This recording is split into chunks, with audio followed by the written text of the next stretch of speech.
This is Judaism Unbound, episode 510, Not Your Rabbi's Judaism Still. Welcome back, everyone. I'm Lex Rofberg, and Dan is here today, but I'm bringing you the intro this time around. We are so excited to be featuring an episode today with our guest, Barbara Thiede.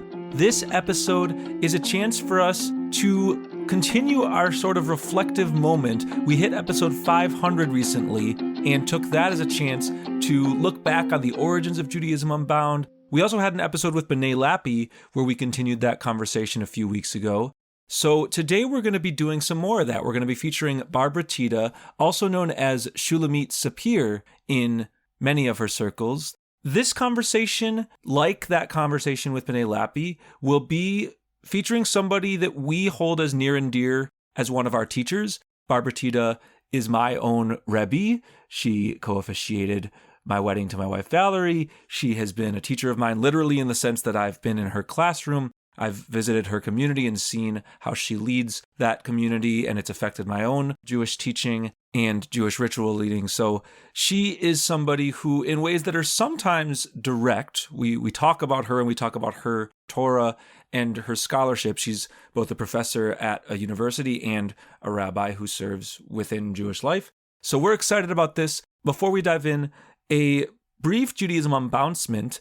Apocryphest, our annual Hanukkah initiative, is coming up. It is hard to believe, but Hanukkah is very, very soon.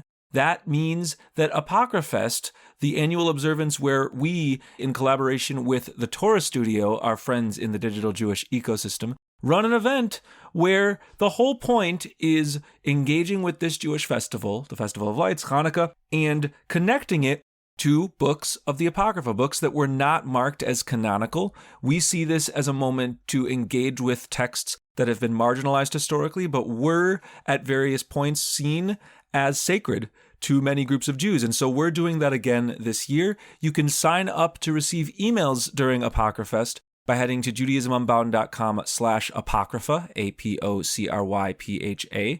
There's also going to be an event on December 21st in Zoom where the Torah Studio and us will be combining forces, gathering for a really wonderful Hanukkah extravaganza, and you can sign up for that at the same page. So get jazzed for some awesome programming in midwinter. And now let's give you a little bit of background about our guest, Barbara Thiede. Barbara Thiede is Associate Professor of Religious Studies at the University of North Carolina, Charlotte. She teaches on Hebrew Bible, and her research lies largely in the field of biblical masculinity studies. Her first book was entitled Male Friendship, Homosociality, and Women in the Hebrew Bible, Malignant Fraternities, and a second book was called Rape Culture in the House of David, A Company of Men, and a third will be coming out soon entitled Yud He Vav He's Emotional and Sexual Life in the Books of Samuel, How the Deity Acts the Man. Shulamit Sapir is the rabbi of Or Olam, a community in Concord, North Carolina, and she served on Aleph, that's the Jewish Renewal Movement's ordination program, as Dean of Faculty. A fun fact is that she also creates lots of Jewish art and Judaica, including yarmulkes, that's kippot, kippas, talitot, and challah covers. You can find all of those by searching Not My Brother's Kippa. That is, in fact, a play on Not My Brother's Keeper from the Cain and Abel story. These are yarmulkes for all genders, but often geared especially towards those who are not men. So without further ado, we're thrilled to welcome Barbara Thiede, Shulamit Sapir Thiede, depending on her various contexts, and we're welcoming her with all those hats on. Barbara Thiede, thank you so much for joining us. It's a pleasure to have you back on Judaism Unbound. I'm so grateful to be back and honored to be here.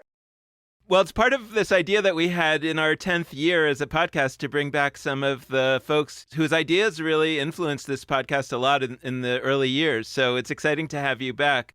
I wanted to a little bit build on that conversation, which, as I've been thinking about it, I'm thinking about that famous adage that, history doesn't repeat itself, but it often rhymes. And I'm wondering, as you look out at the world that we have today, whether we're talking about the substance of Judaism and Jewish life itself, or we're talking about the larger world context in which we are today, where do you think we ought to be looking in Jewish history to help us think about some of these things? And where do you think that maybe people sometimes do look at Jewish history, but they're sort of looking at it wrong? I still love to dabble in two particular areas. One is the pre-rabbinic period, which really is prior to about the 10th century in a way. Of the Common Era, Of the Common Era, yes. People think it's much earlier. People think it's a lot earlier, but the rabbinic period really takes hold in European Judaism, particularly. Sort of prior to that point, and also in ancient periods. I'm going to give you an example in a minute of how pertinent this is right now. And the second piece is looking at Judaisms, not only from what scholars still sadly call the Western world, but from global spaces, right? How do Judaisms show up in Asia, in Southwest Asia, in Africa, in South America? And what do these forms of Judaism tell us about the variety and creativity that is available to all of us in the way that we think of what constitutes Judaism? The example I wanted to give you was for a couple for whom I'm doing a kind of slant on Rachel Adler's partnership ritual as undergirding their marriage. In this case, they are two Jewish people. This couple was aware that traditional Jewish and Christian wedding ceremonies are based on property law. And I introduced them to Rachel Adler's marriage ritual, which is based not on property law, but on partnership law. And as we were thinking about also having a ketubah signing of sorts, right, and what that ritual would look like, and I do that ritual in lots of different ways, but the thing that I think will be most attractive to them is hearing from me about ketubot from 5th century BCE or 2nd century BCE that in some cases give both parties the right to initiate divorce. These are possible ways of acknowledging that the rabbinic system, A, is not the only system, and B, did not give rights to Jewish women that they had in a previous period of time. Which, again, just to be really crystal clear, it's evidence of that because those both predate anything that anyone would call rabbinic Judaism. Exactly. For me, knowing that these variants existed, knowing that rabbis were not in charge of how Jews were practicing for many, many, many centuries, and then knowing something about how Jews were practicing without the rabbis is as informative for me as rabbinic tradition can be about what might constitute thinking about what makes Judaism. So this question of what's going on in Second Temple, what kind of literature do we have that we don't pay attention to?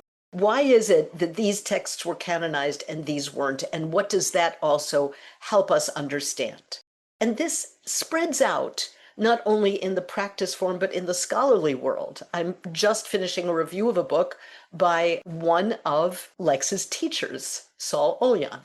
And one of the things that Saul Olyan does is consistently try to look at what he thinks is the trajectory of biblical thinking. So just in the same way that we think rabbinic teaching is foundational to everything Judaism is, we often think what we have in our, what scholars call Hebrew Bible, what Jews generally call Tanakh, is the foundation for Judaism and the only foundation for Judaism and the sole source of understanding how biblical writers were thinking. And so when he is saying, oh, Exodus informs Deuteronomy, the people who are writing this Deuteronomist text are definitely looking at this text in Exodus. I'm asking, what if they're looking at a variant of Enoch? Which isn't in the Tanakh, which is a book that's not in what we now have as the Hebrew Bible. Exactly. And you're assuming that what was canonized in the Common Era is the sole source of learning, understanding, and communication among the writers of pre-rabbinic texts is really absurd. We don't know that. We don't know that at all. So if we were to think about what you're saying in terms of the times in which we live, I mean, we could imagine that we're living in a time when there's lots of different things going on. I mean, this is your point, that we're living in a time where there's a lot of different streams of Judaism, a lot of different experiments, a lot of different possibilities. Once we acknowledge that that was also true in previous eras in Jewish history, and yet we have this image of, what's often talked about as this unbroken chain, and how everything one leads, and how one thing leads inevitably to the other, et cetera, et cetera. How do you connect those two things? I mean, where are we sort of led astray by a kind of a dysfunctional view of history? And where might we also be liberated, or how might we be liberated by understanding history the way that you think we ought to? So I think I want to start by pushing back a little bit on, we're living in a time of great variety. The reason that I want to push back on that is because of the experience of spending so much time in a seminary setting that was built as the most progressive seminary setting in the United States, and discovering how extraordinarily conservative that world was, and how very much in line that world was with all mainstream seminary teaching and assumption about what constituted Judaism. I'm not saying that there aren't playgrounds out there for Judaism. There are, but they aren't located, as far as I can tell, in the institutions which have been most formative for 20th century Judaism in America, and which continue to have an outsized impact on the practice of Judaism, what congregational life looks like, and what even life cycles look like. So I would say that we have not even come 5 steps from 10 years ago in our recognition of what both history of other Judaisms can tell us and contemporary manifestations of Judaism around the world can tell us. We have not come 5 steps in integrating that kind of knowledge. And that is the source of enormous frustration for me, because that knowledge has been around for 4 or 5 decades in academic circles. And yet it somehow continues to sit in those spaces without meaningful transmission, except for a kind of pat on the back, a kind of, yes, it turns out that there were Jews in China. But the impact of that knowledge has been negligible in my experience. So I think we still have a long way to go to get to the kind of acknowledgement of diverse Judaisms that might have been more available to Judeans on the ground in, say, 5th century CE. That's a really good point.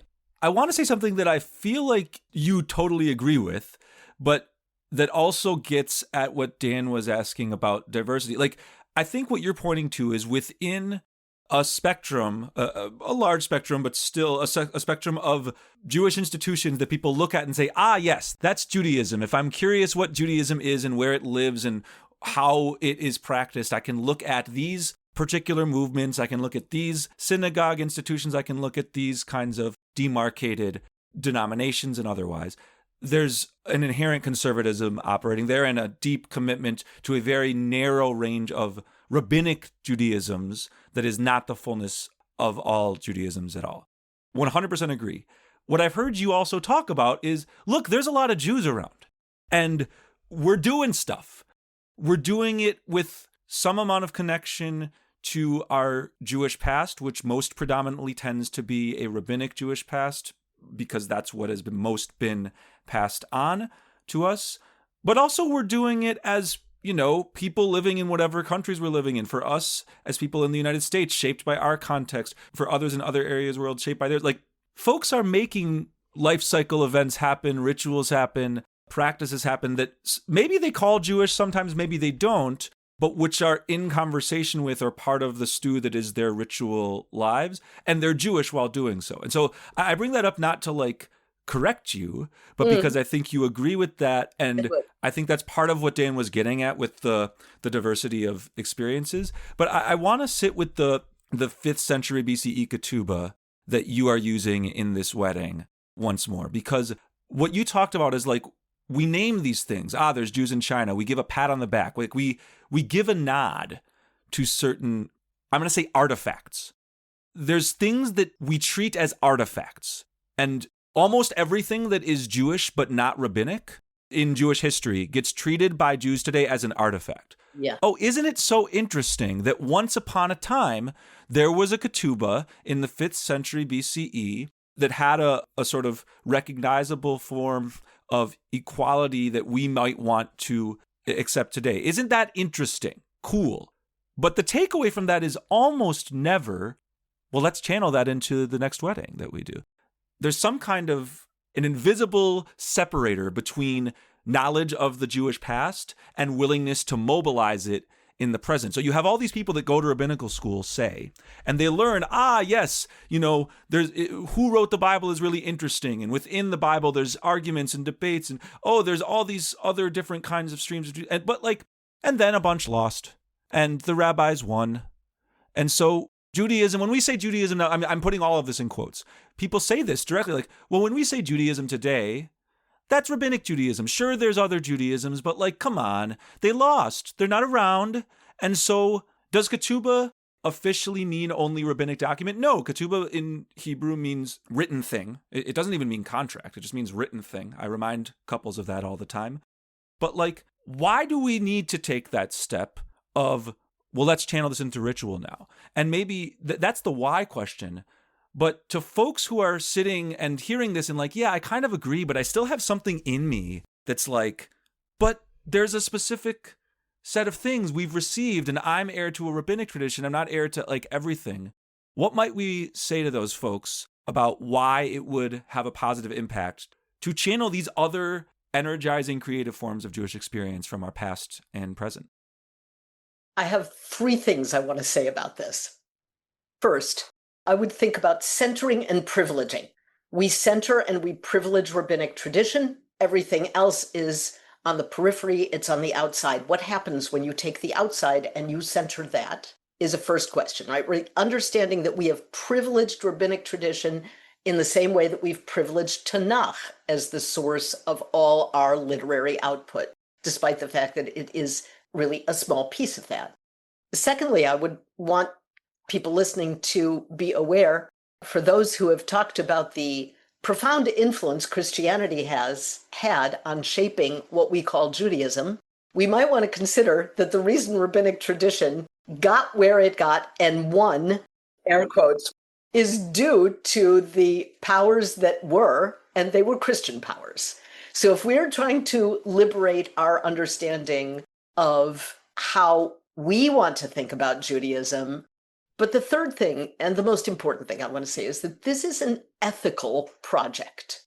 It is an ethical project to consider, here are ketubot that gave both parties the right to initiate a divorce. How is it that we cannot take this incredible ethical moment and understand that as primary to how we function when we are thinking about marriage? The fact that some of my own students who knew about these ketubot recently had a conversation about whether, if they were conducting a ceremony for a woman who had been married and divorced, whether she had to have a get before they would do the ceremony. A rabbinic text that incorporates a misogynistic assumption about who has power to end a marriage and how that power should be dispensed. All of these ordained women, many of them, seemed to have felt compelled by the need to make obeisance to rabbinic law before they thought about the ethical question in a way that could transform their practice, because they had historical evidence that people had thought ethically about partnership and mutual capacity to end a marriage long before the rabbis got into the business of decreeing what Jews should do and how they should do it. For me, when people ask, why should we do this? I want to ask at every point when we think about Jewish practice, whether we rely on the rabbis or whether we rely on a 5th century ketubah or whether we rely on evidence from an Asian Jewish community about how they treat the reading of Torah, what is the ethical question that you want to ask? What is the moral impact of what you want to use to explain, to justify, to undergird your Jewish practice? That's the question. Every single person who's training to be a rabbi or a spiritual leader needs to ask first, not to default. I have to go back to rabbinic tradition, but to ask, where do I find the most liberatory, the most ethically pronounced way in my people's history and tradition to respond to this question? Okay, so as I'm thinking about this, I mean, I'm really starting to have blending in you're being a rabbi and you're being a scholar, so I'm kind of asking this question in two dimensions and in two parallel universes. But when we think about a person who's functioning in Jewish life today, whether that's a rabbi or some other kind of leader, and people are asking, well, what's the Jewish thing to do? How can I be a good Jew? I feel like there's different places that you could reach to, right? I mean, you could reach back anywhere in history and say, if I can find some precedent for a Jew doing this, then it's fair game. You could reach into some primary place in history, like the split between the Rabbinites and the Karaites, and say, well, we're in the rabbinic line, and so, we can only go back to that. You could then, I think, also For go folks back... who don't know what that is, we'll put in the show notes our episode with Sean Lisha, Karaite Jew, that is very much in conversation with this one. Yeah, but it's like longer ago, 1,000 years ago, let's say. But you can also look to a couple hundred years ago and look at the split between Reform and Orthodox, which I think is actually a very important juncture because a lot of people don't realize this, but Orthodoxy is actually a reaction to Reform, basically saying Reform went too far, so we're going to go too far the other way. And in a certain way, neither one really represents a clear line of what came before, even though the Orthodox often claim that they do. But another possibility is to say something more along the lines of, I'm going to look at history as a scatter plot, right? And I'm going to try to make a line through that scatter plot, meaning to try to figure out for myself what in the deepest way is Judaism about. Dan, I'm so proud of your math analogy. Yeah, I'm learning from you, Lex. We're making a false best fit line to the scatter plot of Jewish history. This is beautiful. Yeah, but put my cards on the table. I think there's a version of that is what I am trying to do, right? Where I'm saying, like, can I look at this history of Judaism and say, hey, I actually think I can pull out a few core themes, a few core deep intuitions that maybe have driven Judaism and honestly, maybe all religion, because they fundamentally get it at certain things that human beings have intuited that make us good. And of course, there's a lot of stuff that gets tossed into that salad that, I'm a big fan of Marie Kondo, that we ultimately have to tidy up and put out of it. But I guess I'm asking you how you, or if you, relate your historical knowledge and your sort of current rabbinical needs of people or current, pastoral needs of people. Oh, gosh. You've just... hit on something that's happened for 2 years in the little, what is now a Havara that I lead. 2 years ago, I had a community that was, like many communities, in a state of some shock over our world and what appeared to be a descent into embracing cruelty and aggression as a mode of discourse. Now, traditional, in quotes, rabbinic read of Yom Kippur is, here's a day where we literally do some breastbeating. We tap on our hearts or we actually strike them. We do our public confessionals together. And we, especially on Yom Kippur, we repeat those confessionals again and again and again. And while I think everybody in my little Havara knew, because I had mentioned it, the way that the Kaifeng Jews celebrate Yom Kippur as a day for cultivating goodness. It's on a stele that is still readable. While they all knew that, I had never managed myself to entirely break out of what the liturgy demanded that I do in terms of the breastbeating, the confessional, all the mistakes we made. I had never been able to really turn the tables on that. And 2 years ago, I thought, this is it. If what I am supposed to be doing with my community is asking, how can we do better in the next year?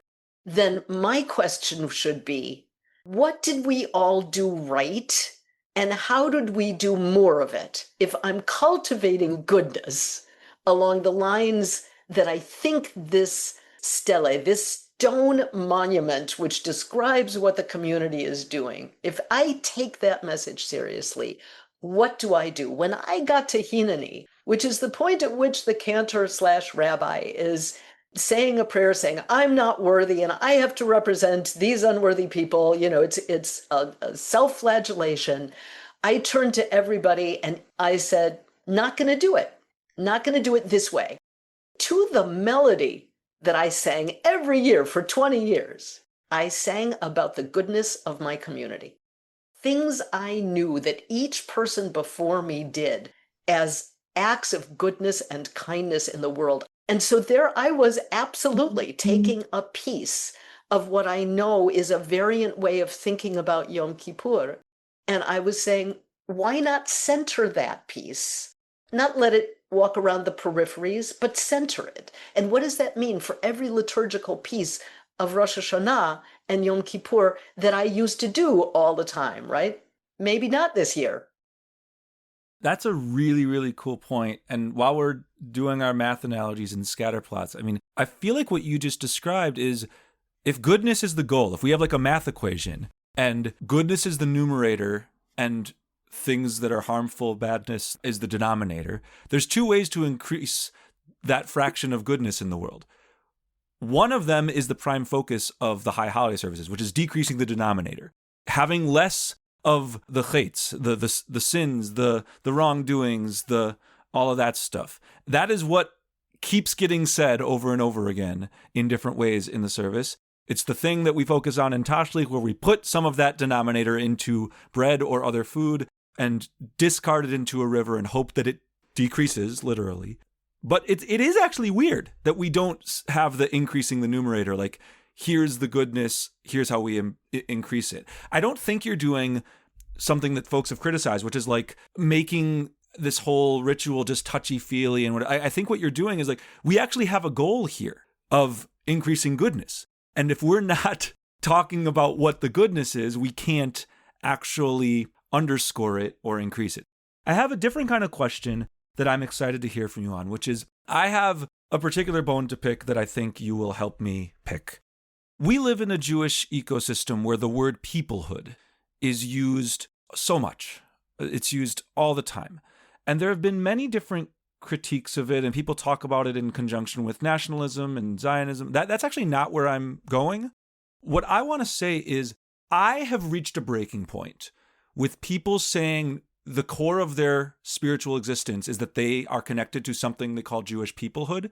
And then I find that when they relate to Jewish history and Jewish contemporary reality, they do not care about the vast majority of Jewish people that have ever lived or that currently live.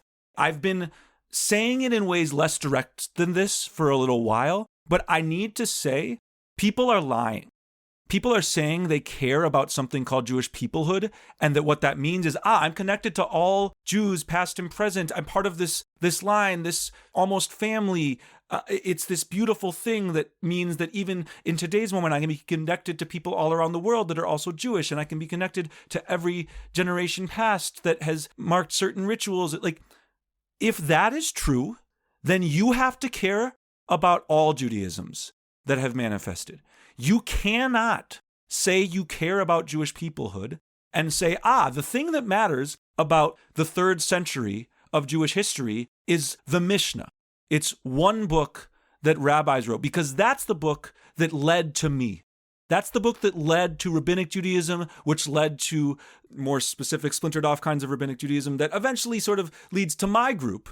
You can think that, but you can't say that's a Jewish peoplehood act, because what you've done there is you've said, I care about one text that was made by a very tiny minority of Jews of its time, and I am comfortable saying that that is the text that is going to stand for the entirety of the 2nd to 3rd century in my head of Jews, and I'm going to eliminate everybody else. And when they come up, I'm going to say, sure, there were other Jews around, but they're not in our rituals. Mm-hmm. That's a fine thing to do. I mean, I don't think it's a fine thing to do, but like, you can do that, just don't call it Jewish peoplehood. Don't say you're committed to the fullness of Jewish experience across time, because you're not. And so I wanted to hear more from you on that, because we live in a world today that has marginalized groups of Jews. And I actually think we're better at saying, look, there are groups, we're still not great at this, but we're better at saying there are groups of Jews today that have been marginalized, and it's a problem that they're not better centered. But a lot of the people doing that work, they don't say, we need to make the festival of Sigd, a Beta Israel holiday, Jews from Ethiopia, beautiful observance that we're right around the time period of as this episode is released, that marks sort of 7 weeks after Yom Kippur, and it's this big sacred occasion. There's not a takeaway of we need to make actual alterations to our ritual. And that's fine, but again, that's a deficit of what we might call Jewish peoplehood, or at least connection to Jews past and present. So I'd love to hear your thoughts on what's happening diagnostically there and how we might do better. To some extent, I have some sympathy for those who want to claim that they are a part of and attached to Jewish peoplehood. It's a nice idea. And they are the very Jews who have been told and have been educated to understand, among other things, that Rabbinic Judaism is Judaism tout court. So they're starting in a place that is highly indoctrinated, which makes it really, really difficult to be self-critical about the terms that you're using and why you're using those terms and how they apply, because you're already starting in a space that is narrowly defined, and you, Lex, and I are asking those people, what happens when you turn something upside down? That is painful, and that is difficult. But a scholarly example is Genesis 22, in which Christian and Jewish tradition have for millennia now claimed that this is a story that proves Abraham's obedience to God, that above all, Abraham is obedient to God in his willingness to sacrifice Isaac. If you look at this text from linguistic and source history, which I will say I have some critical attitudes about that too, but it is possible to discover that there are actually two stories being told in Genesis 22, and that a later writer is interpolating every single moment where the angel comes in and stops Abraham from doing things, and that you can read this text actually, if you remove those later additions, as a text of disobedience rather than obedience. Well, that will turn everything upside down, right? That Abraham doesn't do what God wants Abraham to do, finds that ram and does it on his own without any angelic interpretation. I have never seen it fail that when I teach this to my students, they've all been taught how this text is supposed to function in their imagination. So for the people who are thinking and can claim with a kind of innocence and naivete that they belong to a Jewish peoplehood whose history and whose diversity they are unwilling to center, that takes turning the system that they have been indoctrinated to believe is the system upside down. It is a lot of work. And yet, if you were able to do that, if you were able to be critical enough about where you are and what you are doing, to ask yourself again, what happens when I say peoplehood in its wild diversity of history and manifestation, even before me? Because those very same people are often, as you say, working with Jews on the margins who are presenting every question that needs to be asked in the center, not at the periphery. We've in the past talked a little bit about language as a metaphor and, thinking about a language like French or English, I guess. And if we sort of imagined that the best English is the oldest English, the best English allows us to read Shakespeare or, even before Beowulf, and that's the best English. And the English that we're speaking is just a very poor English. It's got all kinds of loan words from other languages. I mean, this is not English, and that seems like an absurd way to talk. And then we would ask, what is English for? well, English is not for English, right? English is a way to try to navigate the world. And one language is not necessarily better than another, but really the function of a language, I think, is to help you navigate the things in the world that need to be navigated. And it strikes me that Judaism, or whatever Judaisms, whatever we might want to call that language family of Judaisms, right? That what we need from them is help that I think all human beings need, help navigating the world, help figuring out what kind of life do we want to live and how to live it. A lot of people find the language of Buddhism very powerful for that. A lot of people find the language of Christianity very powerful for that. I'm kind of wondering what the language of Judaism, how it could be especially powerful for those human needs. And I think that there's an answer. And I think that part of the answer involves reaching back to history and asking, well, what's it been good at in the past? And also, right, and that's how I'm trying to sort of feel my way towards this question. I mean, there are some things that I note here that I truly will always love, which can be expanded, right? I mean, in a lot of my classes, I talk to my students about the way that the authors of Tanakh argue with each other. They're always arguing with each other. They have different ideas. And, we could have had editors who were cleaning that up and making a more monosyllabic structure out of the canon than they did. And there's a whole lot more argument going on than is ever taught in rabbinic seminaries.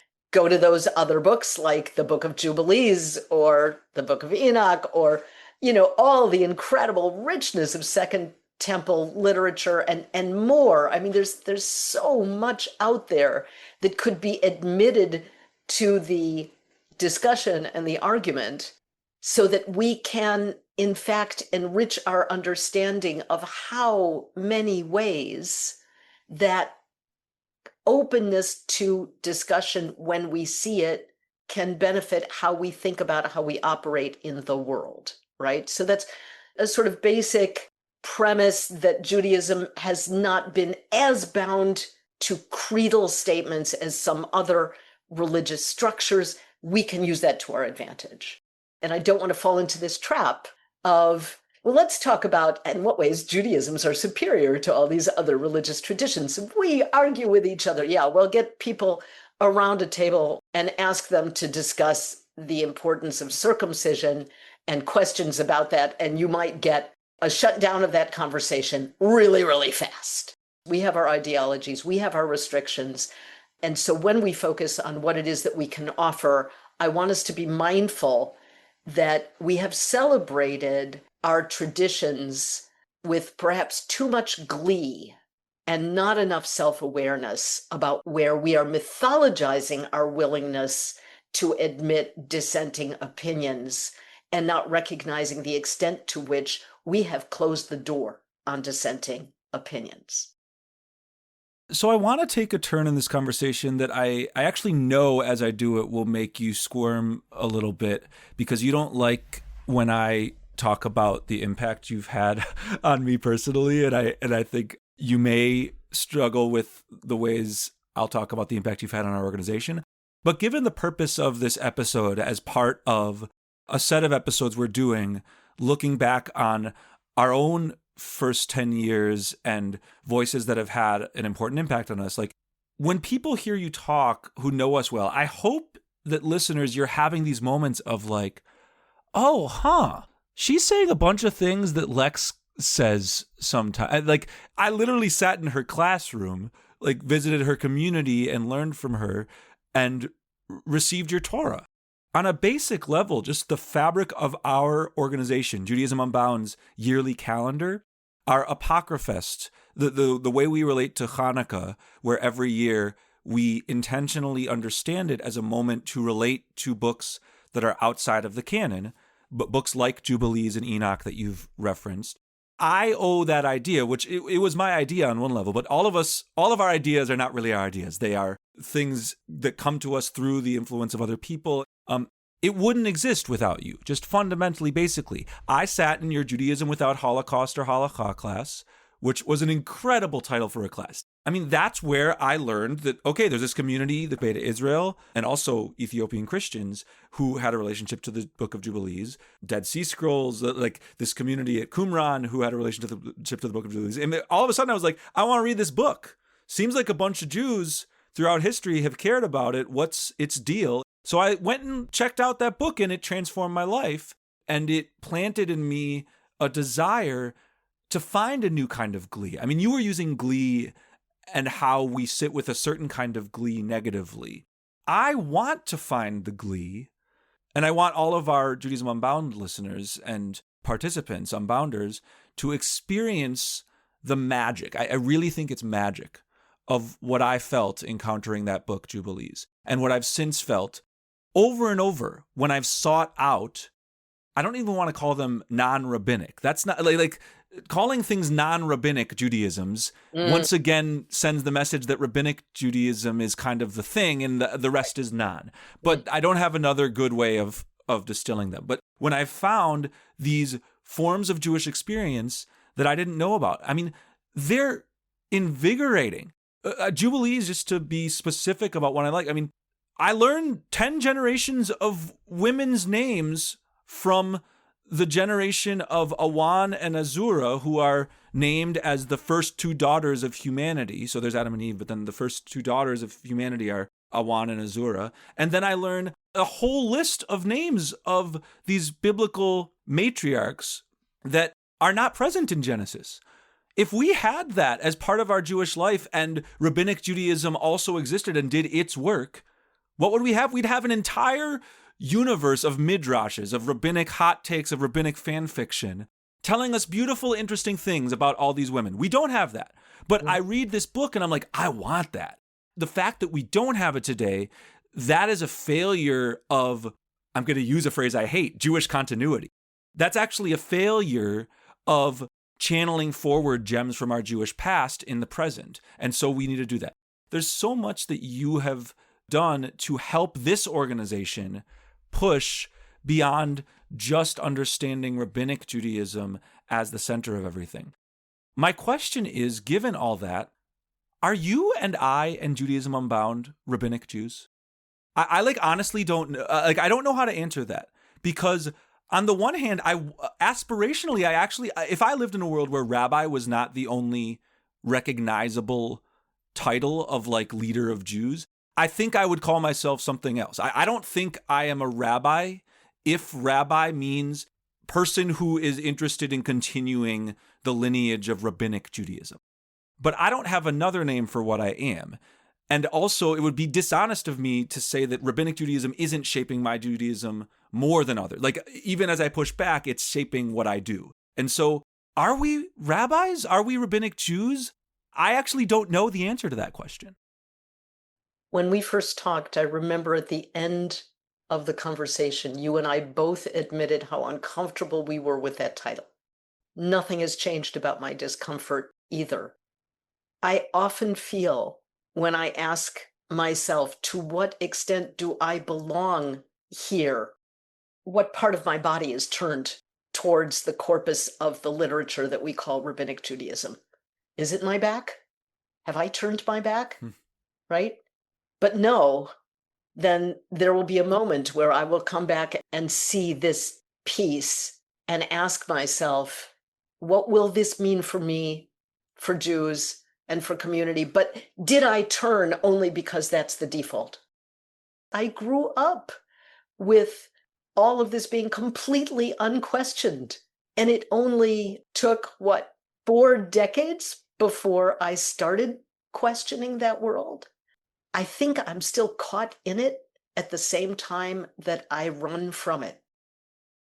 Along similar lines, how, especially in terms of someone whose scholarship is here, how do you think about our relationship to not only the Bible, but also from that age? I was recently reading a book.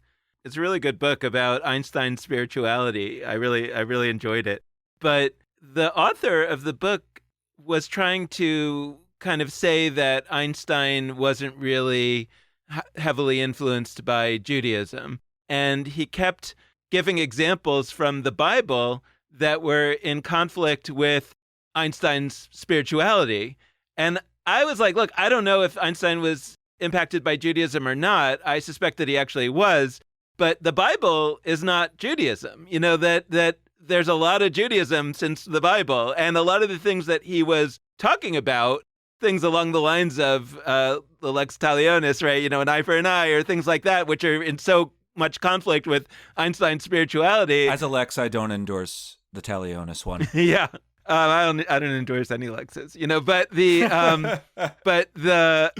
but I was like, okay, but Judaism has rejected the idea of an eye for an eye for, 2,000 years. I mean, not always very well. And sure, it comes back as it does in every society. But on the one hand, I'm thinking like, okay, but you're looking in the wrong place to understand Judaism. And on the other hand, I hear what you're saying. And I'm like, but that's valid Jewish material as well.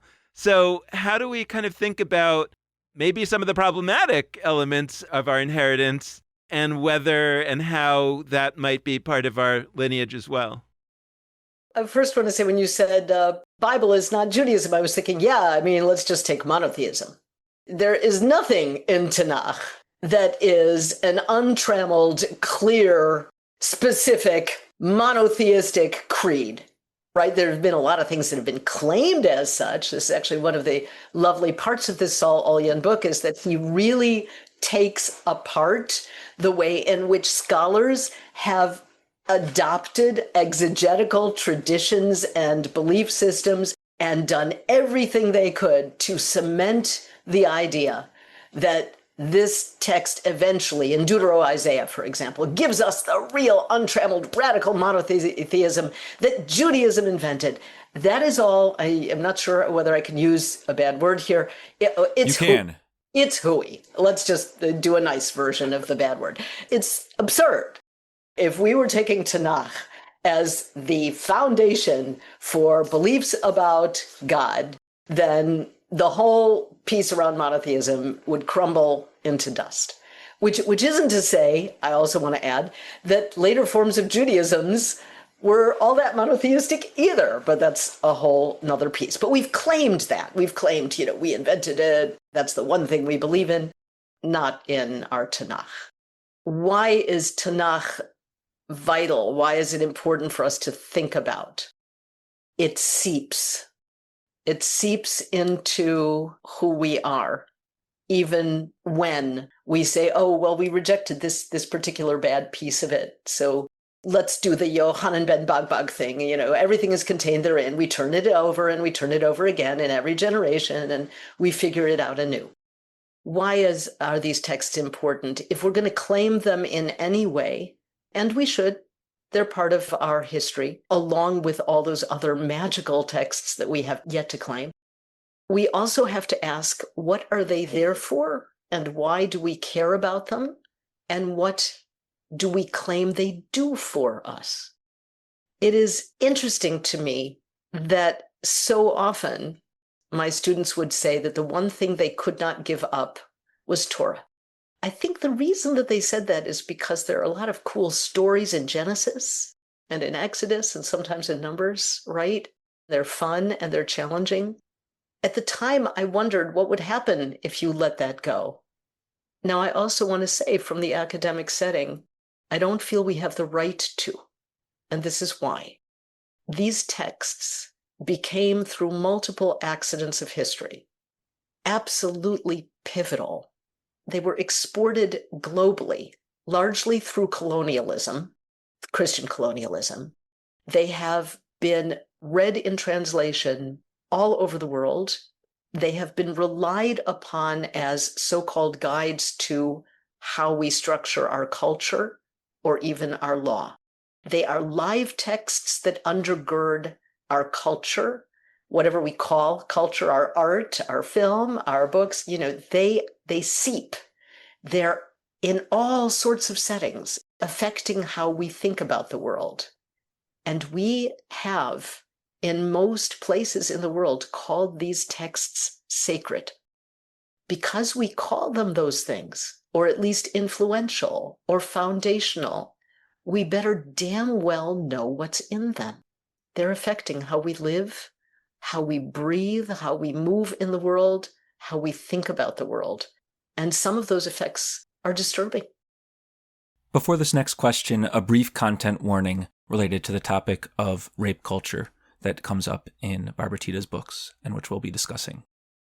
As we close, I really want to sit with and allow you to underscore, highlight whatever metaphor, the ways in which our Tanakh, like the Bible, and I am comfortable saying our before that, by the way, not only because I'm proud of it and not only because I'm ashamed of it, but for better and worse, I feel like there is an our there. And the our is societies. It's not just Jews, like our Tanakh, our Hebrew Bible. The ways that it has disturbed you and that you believe it should disturb others have made multiple books happen that you've written since we last had you on the show. It's not that I need sort of a state of the Barbara, state of the Shulamit Sapir, state of the Union from you, but I do, as we close, want to offer our listeners a window into what work you've been doing through those books in the past bunch of years. And it can also be beyond just your books, but I bring them up because unlike anybody I know, you have found a way to have a particular voice in these books as I read them. The books, for those interested, there's not one theme to all of them, but to some degree, there is a through line of naming rape culture as being present in the Hebrew Bible and articulating why it is so important to say that rape culture and rape are present in the Hebrew Bible in a world where many scholars actually argue that using those words is unhelpful, that it is somehow a retrojection. It's taking a modern day concept and putting it on an ancient document where there is no such thing as rape.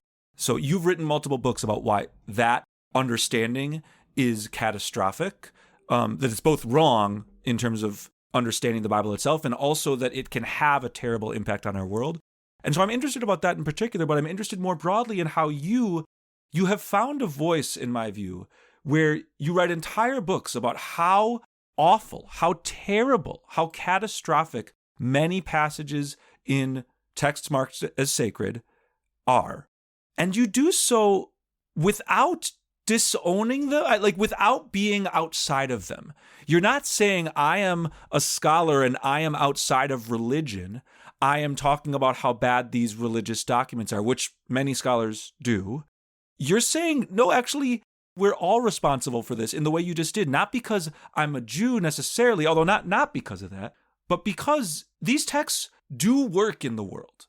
Mm-hmm. And so as we close, I'd love to just hear what is happening behind those books, what led to their creation, and what can you help teach us about, I would say, the sacred act of criticizing and being outraged at sacred texts.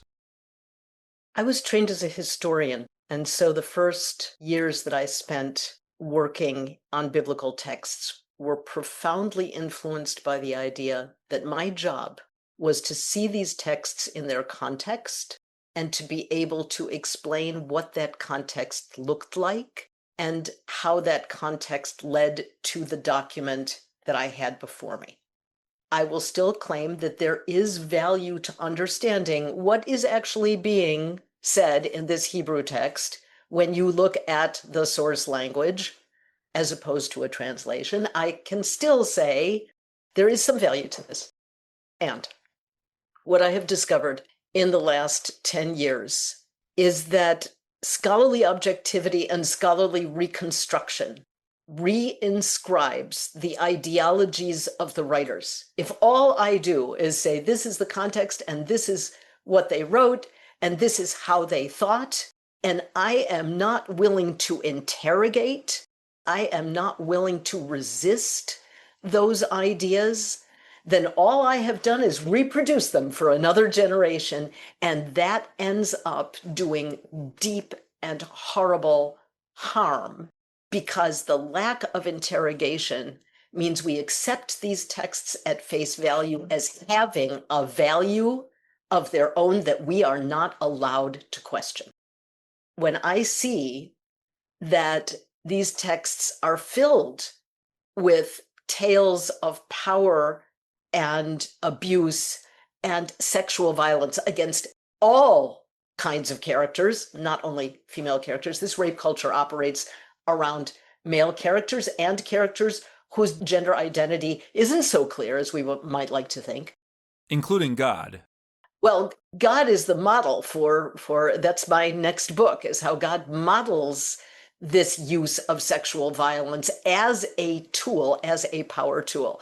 I am living in a world that is permeated by powerful cisgender heterosexual men using sexualized violence and violence as a tool. And this is what I'm seeing in the text. If I cannot ask questions and interrogate and call out these texts as effectively legitimizing and normalizing this violence, how on God's good earth may I say anything about the world that I'm living in, which is normalizing and legitimizing ideas that are absolutely not foreign to the texts that we have for reason declared as foundational to our culture? They are. So it is actually not the text in its context of the past, but text in the context of the present. What do these texts mean for me now, for members of subordinated communities, marginalized communities? What is the ethical project, again, that I have to center in my encounter with these texts? What I need to center is not the historical reconstruction and the privileging of these texts, but rather the ways in which they present me with a mirror to my own understanding of how the world works, how they are foundational, how they remain foundational, and how the outcome of that fact is before me every single day that I live in the world that I'm in. So I said that the previous question might be a closer. I feel called to ask one more, which is, for folks who are listening and they're like, okay, you just identified some terrible problems in the scholarly world, but they're not thinking yet about how this manifests in Jewish life itself. I'd love to hear that. And also, one other thing that's changed between when we first recorded with you and now is that you've taught at many of our Shavuot Live gatherings. You've taught a course in the Onion Yeshiva. You've become part of our Unbound community. And I'd love to just hear, I believe that people outside of our organization or inside-outside combination of our organization can bring wisdom about what we are in this ecosystem. So as you talk about the ways that Jewish spaces are also doing problematic things with this set of texts, can you help us understand the role we're playing in whatever directions as Judaism Unbound? Be honored to.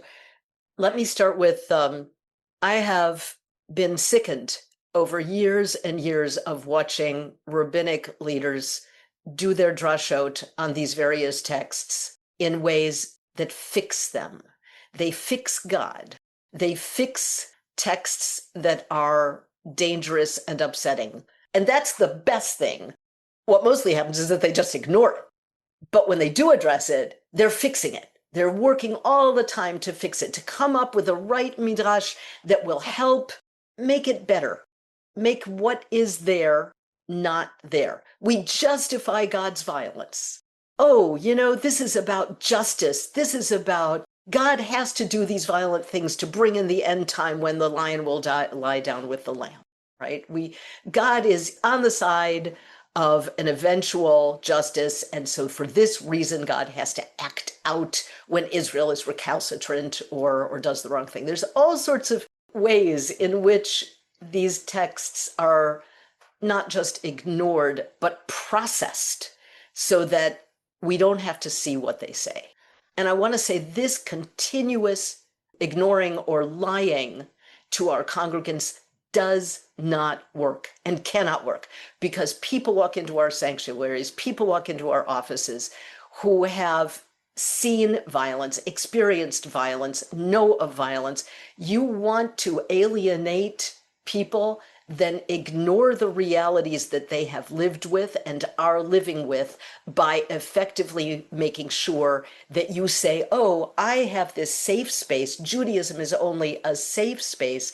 We only do the pretty stuff. We are going to deal with the dangerous stuff by somehow modifying the narrative or the story. Look, how many people sit down with Genesis 38 and really sit with the fact that when Judah says, oh, she's pregnant, take her out and burn her, referring to Tamar, his stepdaughter, who he has impregnated, a whole host of men are participating in this act of communicating that directive and of practically doing it to her. And how many rabbis will sit with that and its implications and make that the core of their drash? Instead, they're going to say, oh, but she won against Judah. She understood how to do this with her cleverness.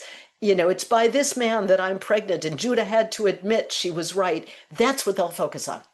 But the actual potential terror that was accepted, that was normalized, that you could take out a woman and burn her, is not identified as the crisis it needs to be, because this kind of thing happens in our world. Women are pilloried for whatever they've done with going out on a date late at night and then beaten. We know those stories exist. We know those facts exist. We cannot afford to lie to ourselves or to the people we serve about what's in these texts. We have members of an LGBTQ plus community that desperately need us not to lie about Levitical texts that have been used as clobber texts, that desperately need us not to lie about what might have happened to Joseph at the hands of his brothers when he's thrown in that pit and stripped. We have to acknowledge those things in order to serve people honestly. So that's a first piece. Judaism Unbound. Just a few days ago, I mentioned to a dear friend that I was going to be speaking with the two of you again. And I said to her, you know what? Where am I never turning my back? Where am I feeling at home? Where do I know that even if it's hard to hear me, I will be heard? That is on Judaism Unbound. That is in Judaism Unbound. Do I imagine a future in which I actually had more activity, involvement, engagement with Judaism Unbound as a tikkun for the hurt that I carry? Tikkun meaning a repair. Because of the way that I have been seen or not seen, heard or not heard in Jewish institutions?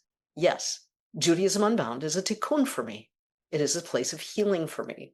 And it is my impression from everybody I speak to that that is a function that Judaism Unbound serves for an incredible number of people who are interested in Judaisms, regardless of where they are coming from or how they name themselves. It doesn't even matter, because the welcome is without reservation. Wow. Thank you so much, Barbara Thiede, Shulamit Sapir, for joining us. This has been a fantastic conversation. Thank you both for giving me the space and the place. And thanks so much to all of you out there for listening. We hope you've enjoyed this conversation, and we hope that you'll tune in again in the future. We want to close this episode by reminding you we've got Apocryphest coming up. Our Hanukkah initiative in collaboration with the Torah Studio is approaching soon. It will begin when Hanukkah begins in mid-December. So don't miss it. Head to judaismunbound.com/apocrypha, APOCRYPHA. And there you can sign up for our emails that will be sent out during Hanukkah, and also for our Zoom event where we'll be gathering with the Torah Studio and having a really awesome time soaking in 2 books of Apocrypha and lighting candles together. We also, as we close, want to encourage you to be in touch with us with any questions, ideas, visions for the Jewish future that you have. You can be in touch in any of the following ways. First, there's our Facebook and Instagram handles. Both of those are at Judaism Unbound. Second, there's our website, judaismunbound.com, where you can find show notes for this episode and lots of other goodies. You can email us at dan@judaismunbound.com or lex@judaismunbound.com. And you can be in touch with other Unbounders by joining our Discord at discord.judaismunbound.com. So thanks so much to all of you out there for listening. And with that, this has been Judaism Unbound.